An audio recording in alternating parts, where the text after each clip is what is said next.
Hi everyone, and welcome to the first video in my series about the essay that we are currently writing. I have assigned to 3rd, 4th, and 5th grade an essay about a famous animator. For all grades, I actually gave you two texts, two anchor texts. One was about Hayao Miyazaki, who ran Studio Ghibli for many years, and the other one was about Steven Hillenburg, the creator of SpongeBob SquarePants. Now, if you want, you can just pick one of those guys and write your essay about them. But otherwise, for 4th and 5th grade, and actually some students in 3rd grade have asked if they can do this too. You don't have to, but you can research an animator of your choice and write your essay about that person. So you can pick any animator out there that you want. Since I'm recording this on Friday night, I've actually already had several people that have picked some YouTubers that create animations on YouTube, and that's totally fine as long as you can find enough information about them to write an essay. There are many students, I would say, who are able to write this essay without my help. If you are not feeling confident and you want to follow the same formula that I taught you at the beginning of the year, then I'm going to walk you through that right now. If you don't need my help with this essay, then you can put it together on your own. That's fine.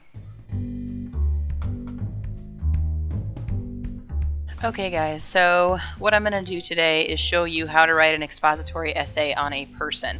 You will recognize this text from the Dr. Seuss essay that we wrote before spring break. I'm using Dr. Seuss instead of an animator because I want to give you a good idea of what to do for this essay, but I don't want you copying me. So remember, your essay has to be about an animator. I'm just going to do Dr. Seuss so I can show you how to do it. So when you're writing an essay about a person, there are 3 parts that you have to think of. First of all, your thesis statement. Your thesis statement will be your answer to the question, who is this person that you're writing about?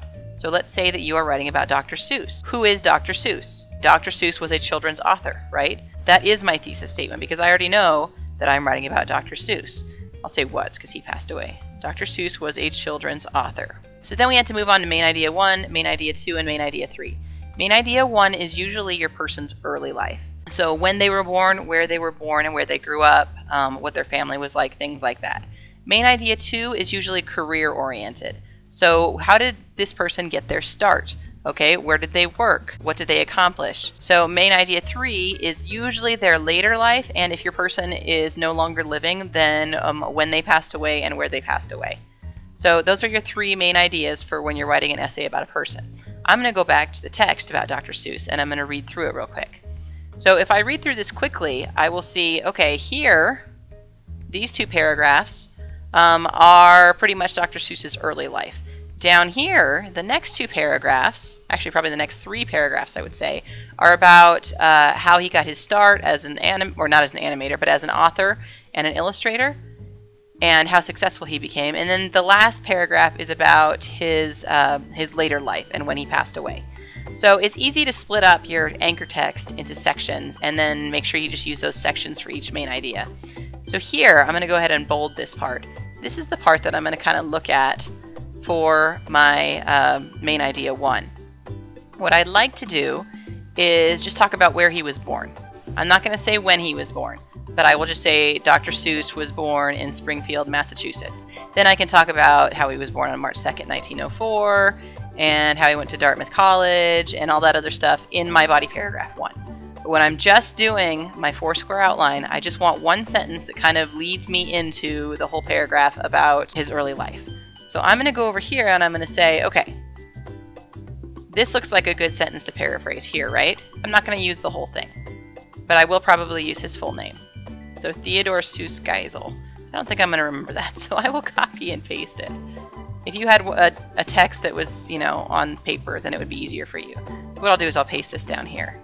So Theodore Seuss Geisel was born in Springfield, Massachusetts. I hope I spelled that right. Nope, I did not.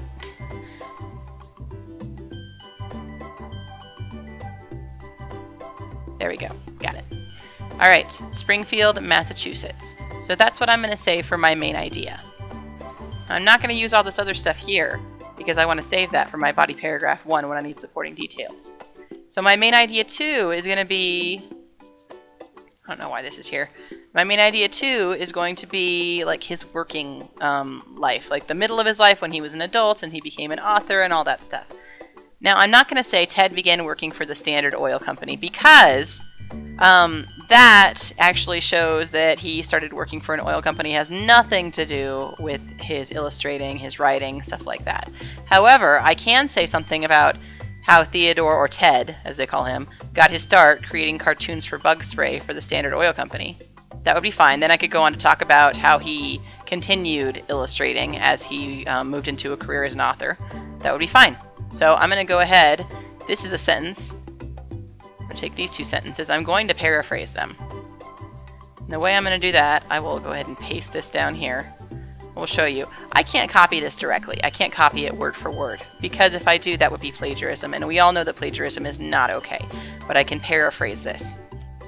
So I can say, while Ted was employed by the Standard Oil Company, he began, instead of creating, I can say making cartoons advertising bug spray. Same idea, different words. That is how you paraphrase. I said the same thing here that it says down here, but I used completely different words.